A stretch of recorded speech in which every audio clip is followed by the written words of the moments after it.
하지만 전 세계 신냉전의 시대가 시작되었고 이미 예견된 결과가 이 대한민국에 이런 방식으로 터진 것이 아닌가 생각됩니다. 이 정책에서 가장 이득을 보는 것은 우리 국민들이었습니다. 그리고 가장 피가 큰 곳은 중국과 북한과 남한에 있는 공산 주사파들이었습니다. 그래서 어떻게 기도하길 원하는지 하나님께 여쭤봤습니다. 그때 하나님께서 저에게 701 함대를 생각나게 하셨대요. 이 701 함대가 무엇인가 하면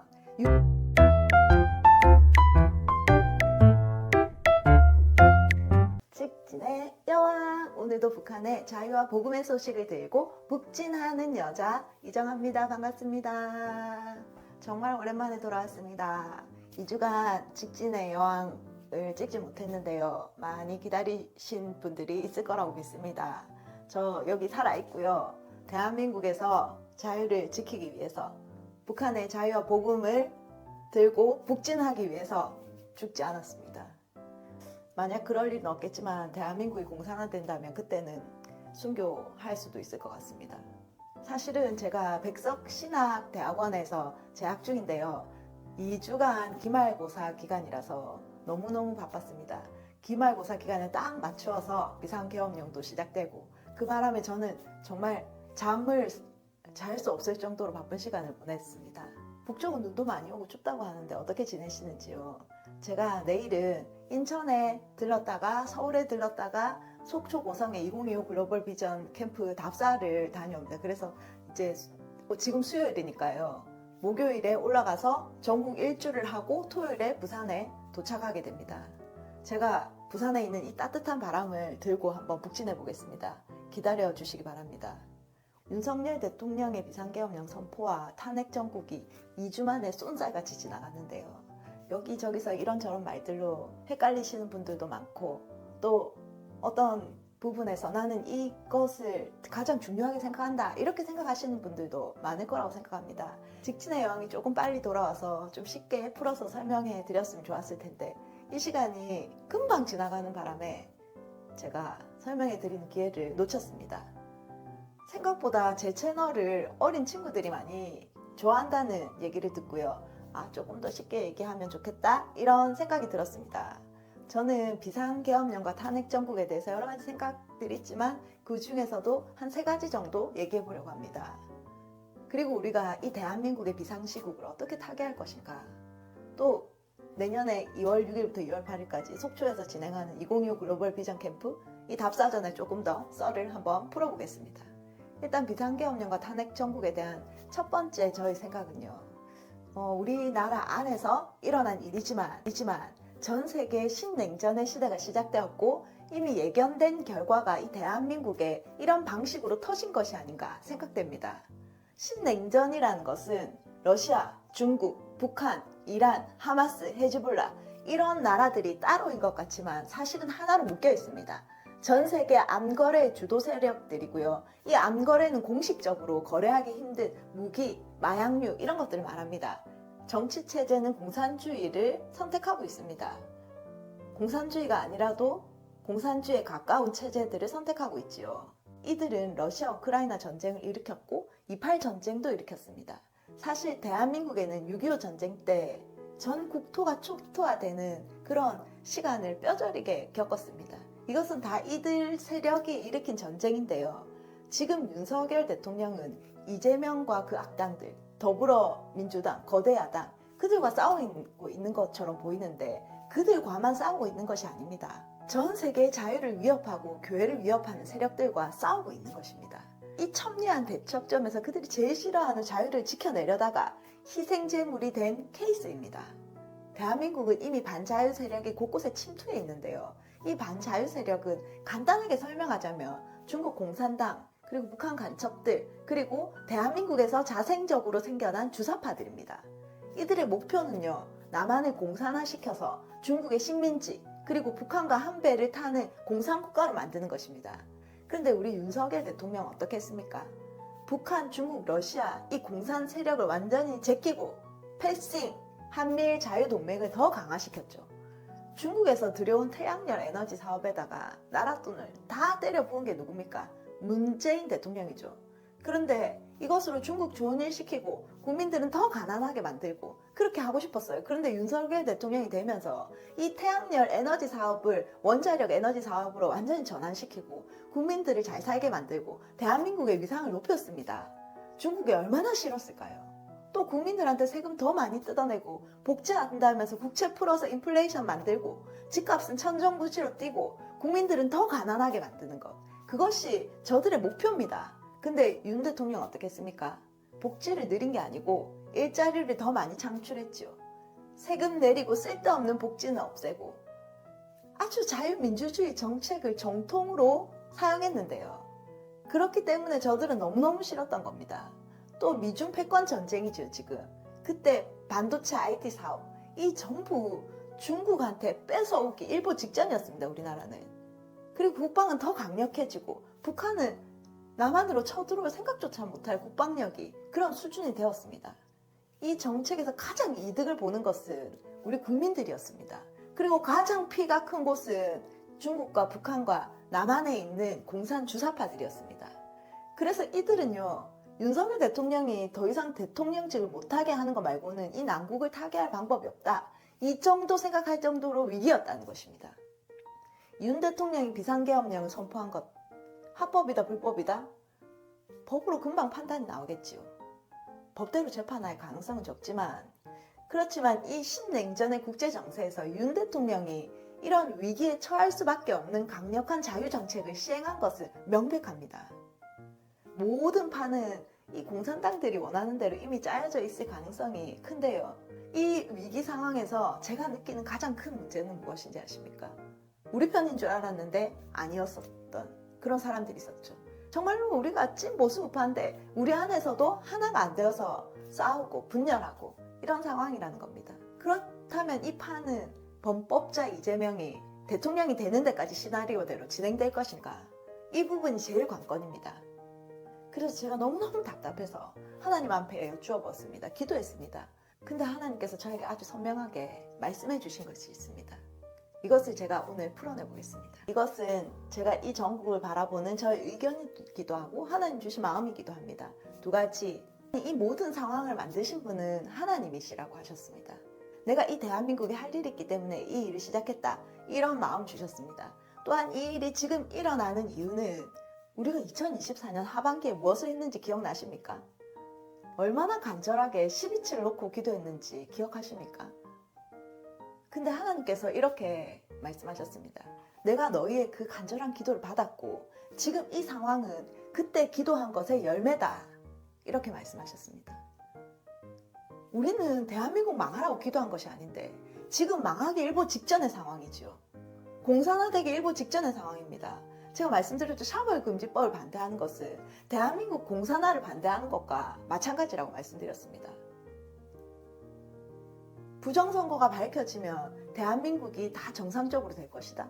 윤석열 대통령에게 숨겨둔 비장의 무기가 있다. 이런 희망 고문은 이제 힘을 잃었습니다. 저는 부정선거도 인정하고요. 윤석열 대통령이 불법을 저지르는 일이 없다는 것도 인정합니다. 그렇지만 지금은 현실적으로 봤을 때 어떤 탈출구도 보이지 않습니다. 우리는 하늘에 사는 사람이 아니고요. 땅에 사는 사람이기 때문에 이 사실을 인정하는 것 말고는 다른 방법이 없습니다. 그렇다면 하나님 우리는 어떻게 해야 됩니까?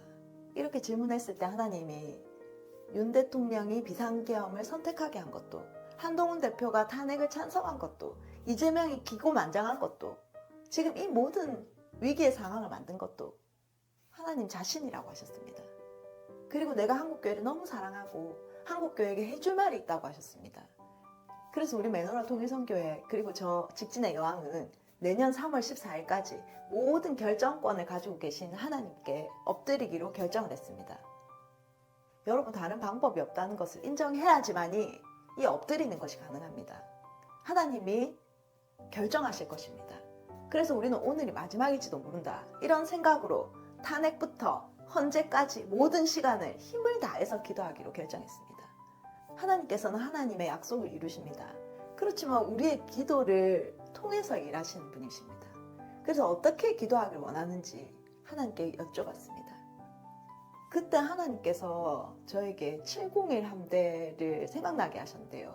이 701 함대가 무엇인가 하면 6.25 전쟁 때 북한은 38선으로 육로로 남침을 했지요. 전차 부대를 이끌고. 근데 그 당일에 동해상으로요. 600명의 완전 무장된 공수부대를 전투함에 태워서 부산항으로 보냈습니다. 일본에서 부산으로 오는 군수물자 경로를 끊으면 이 전쟁은 금방 끝난다는 것입니다. 그렇게 단순한 전쟁이 아니었습니다. 그런데 손원일 제독이라는 분이 있는데요. 대한민국 해군을 창설한 분이십니다. 이분이 가난한 형편에 있는 해군들의 삭바느질 값을 모아가지고 이승만 대통령에게 돈을 지원받아서 우리나라에 한 대도 없던 군함을 미국에 가서 구입하는 것입니다. 오는 길에 하와이에서 정비해서 이 대한민국에 도착한 날이 6월 24일입니다. 그 다음 날 바로 무장공비가 내려왔죠. 그래서 이 군함을 가지고 해상 전투를 하고 이 군함으로 부산항에 도착한 북한 무장공비 실은 이 전투함을 격침합니다. 그래서 부산을 지켜내죠. 이 군함의 이름이 사실은 701 백두산함입니다. 이런 기적이 있습니까? 하루만 늦었어도 우리는 6.25 전쟁 때 다 같이 망할 처지였습니다. 그런데 정시 도착으로 대한민국을 지켜주신 것은요, 하나님이셨습니다. 하나님은 알고 계셨겠죠. 이 701 군함을 저에게 기억나게 해주셨고, 우리는 이 701 군함처럼 이 전쟁에서 아주 중요한 통로를 뚫을 수 있는 기도를 하게 될 것이라는 마음을 주셨습니다. 그래서 이번 주에 저희는 계속 701 기도 특공대를 모집 중입니다. 여러분도 관심을 가지고 참여해 보시면 좋을 것 같습니다. 그렇다면 어떻게 기도하면 좋겠습니까? 하나님께 여쭈어 보았습니다. 대한민국에 꼭 필요한 기도의 영역 10가지가 있다. 이 영역을 말씀을 가지고 기도하면 좋겠다. 이런 마음 주셔서 저희가 이것을 여기 띄워주시면 이것을 만들어 보았습니다. 예를 들어서 사법부를 위해서 기도할 때는 아모스 말씀을 붙들고 기도하는 겁니다. 여러분이 이 시대에 아모스 선지자가 되어서 불의와 맞서는 기도를 해나가게 될 것입니다. 또한 대한민국 국민들을 위해서 기도할 때는요, 예레미야서를 붙들고 기도하게 될 것인데, 여러분이 예레미야의 눈물이 되고 예레미야 선지자의 입이 되어서 대한민국 국민들을 위해서 기도하게 될 것입니다. 한 가지만 더 예를 들자면, 언론을 위해서 기도할 때는 잠언 말씀으로 기도하게 됩니다. 언론 안이 잠언 말씀으로 채워진다면 희망이 있지 않겠습니까? 여러분, 제가 지금 말하고 있는 것이 비현실적으로 들리십니까? 근데 사실은 이것이 현실입니다. 하나님이 살아계신 게 현실이고요. 우리가 온 우주보다 더 크신 하나님을 신뢰하고 믿고 기도할 때 이것이 진짜 현실이 되는 것을 경험하게 될 것입니다. 그러면 금식을 지금부터 내년 3월까지 그렇게 오랫동안 계속 금식을 합니까? 이렇게 물어보시는 분들이 계셨습니다.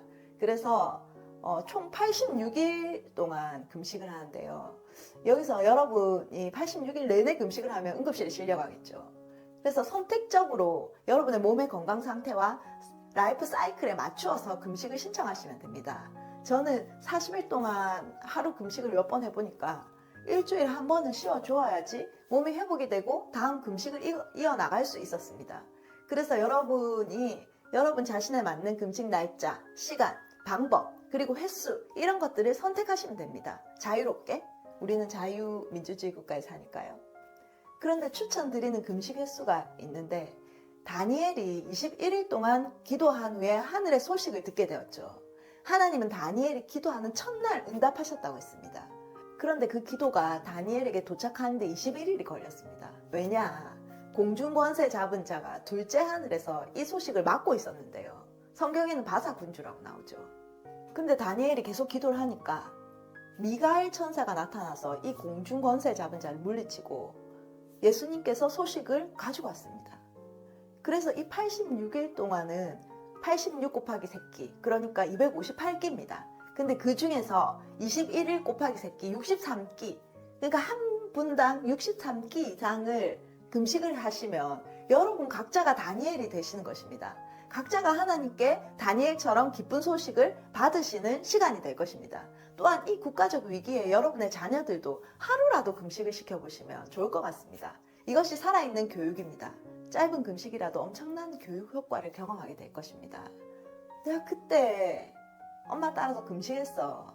이런 얘기를 나중에 커서 하게 될 것입니다. 또 중기도회가 매일 2번 열리는데요. 새벽 6시부터 6시 40분, 밤 10시부터 10시 40분에 기도회가 있습니다. 또 이 701 부대의 출정식 기도회 끝나는 날은 불임절 예배가 있습니다. 출정식 기도회는 12월 21일 토요일 밤 10시, 그러니까 이번 주 토요일 밤 10시고요. 불임절 예배는 3월 15일 새벽 5시 50분입니다. 여러분, 만약에 기도 말고 대한민국을 살릴 다른 방법이 있다 손 칩시다. 여러분 한 분 한 분이 모두 참여할 수 있었겠습니까? 만약 아프신 분이 있다, 너무 가난해서 차비가 없는 분이 있다, 어디에 갇혀 있어서 고난 중에 있는 분이 있다, 또 도저히 움직일 수 없는 분이 있다, 이런 분들이 모두 참여하실 수 있었겠습니까? 사실은 이것은 나라를 살리는데 하나님의 가장 큰 묘수, 우리에게 기적 같은 나라를 살리는 참여 방법이라고 생각이 듭니다. 어떤 분들도 나라를 살리는데 다 참여하실 수 있는 방법 아닙니까? 이런 기적의 기도에 여러분 한 분 한 분이 참여하셔서 기도의 화력을 높이면 너무 기쁠 것 같습니다. 신청하시는 방법은요, 구글 폼과 문의 전화인데 제가 보니까 설명란에 구글 폼 올려놓아도 클릭이 안 된다고 말씀들 많이 하십니다. 구독자 수가 많아져야지 가능한 서비스라고 하거든요. 그래서 701 구국 금식 기도 운동에 신청을 원하시는 분은 문의 전화로 문의하시면 안내해드리겠습니다. 마지막으로 2025 글로벌 비전 캠프 잠시 설명드리겠는데요. 내년 2월 6일부터 8일까지 한 1개월 남짓 남았습니다. 속초에서 열리는데요. 주제는 반공교육입니다. 지금 이 사태가 일어나고 아이들은 정말로 아무것도 이해하지 못하고 응원봉을 들고 거리로 나가고 이것이 무슨 행동인지 알지 못하고 이런 일들이 생기는 거는 반공교육이 없어졌기 때문이다. 그래서 저희가 새로운 버전의 반공교육을 시작하기로 했습니다. 여러분이 궁금해하신 여러 가지 주제들을 가지고 강의를 듣고 토론하고, 중요한 것은 대한민국의 실정이 어떤지, 통일 전망대, 고성, 김일성 별장, 이승만 별장, 6.25 전쟁 기념관, 이런 여러 곳들을 보면서 체험하게 될 것입니다. 여러분의 자녀들과 함께 참여하시기를 추천드리고요. 오시면 인생 설계도 함께 하게 됩니다. 어떤 꿈이든지 하나님 앞에서 발견하고 비전을 보고 설계해 나가는 시간을 가질 것입니다. 관심 많이 가지고 신청해 주시기 바랍니다. 오늘은 여기까지 하겠습니다. 직진의 여왕은 자유민주주의, 자유시장경제, 기독교의 꿈론 한미동맹에 이승만 건국 대통령의 정체성으로 통일한국의 문을 여는데 전력하기로 약속합니다. 끝까지 들어주셔서 감사합니다. 또 뵐게요.